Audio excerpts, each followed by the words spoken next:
Jacques Parizeau, bonsoir. Merci d'être avec nous. Vous êtes le chef du Parti québécois. Vous êtes passé à Washington avant de venir à Paris et vous avez été reçu par François Mitterrand. Votre visite s'inscrit dans un contexte de crise pour le Canada après la démission du Premier ministre fédéral Brian Mulroney. Le Canada semble d'ailleurs vivre une véritable crise d'identité pour des raisons économiques aussi, comme tout le monde. Mais le Québec semble, lui, se chercher un peu moins. C'est vrai? Oui, c'est tout à fait vrai.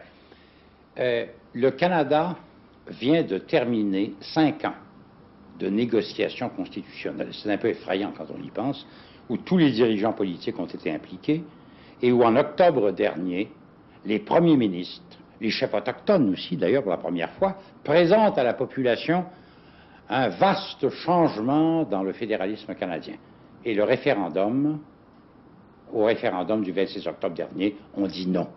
Une majorité de francophones disent non, une majorité d'anglophones disent non, et une majorité d'autochtones disent non. Tout le monde dit non. Pourquoi ils ont dit non? Qu'est-ce que ça veut dire, ce non? Ça veut dire que personne n'a trouvé vraiment, dans ces propositions de changement constitutionnel du fédéralisme canadien, les réponses qu'il espérait.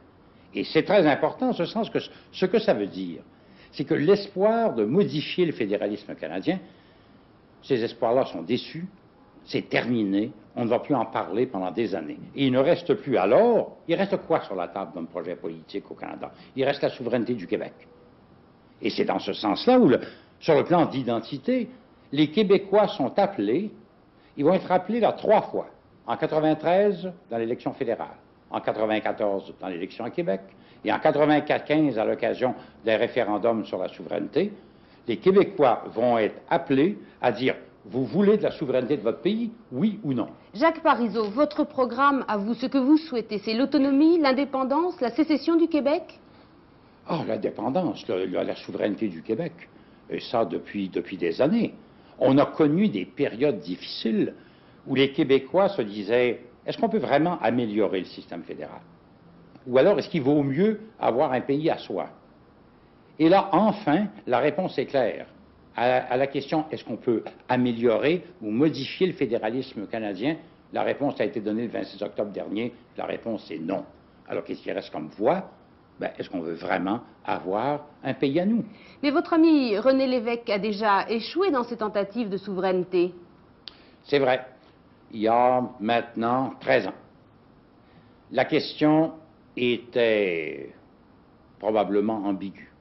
Elle venait tard dans les mains du gouvernement de l'époque. Et puis surtout, elle s'inscrivait à une époque où, je pense, les Québécois n'avaient pas aussi avancé dans cette voie que maintenant, où l'espoir d'alternative existait encore. Mais là, il n'y en a pas d'alternative. C'est clair depuis le 26 octobre dernier. Là, on a à déterminer, à partir d'une question claire, un avenir clair. Le Québec a les moyens de cette souveraineté? Ah oui, ça, tout le monde le reconnaît. Ça, maintenant, les discussions autrefois où on se disait le Québec va devenir une sorte d'économie démunie, en décrépitude d'ici ça, c'est terminé. On l'a vu, je pense, au moment du dernier référendum d'octobre dernier, quand la plus grande institution financière du Canada a cherché à faire peur aux gens.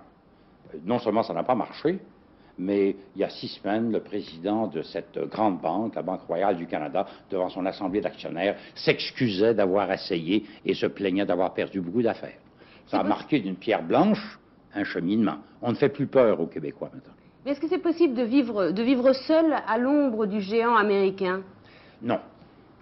Et ce géant américain, il est très présent. Il est 40 fois plus important à tous égards que le Québec. Nous sommes un petit pays à côté, qui entretient beaucoup de relations commerciales avec lui.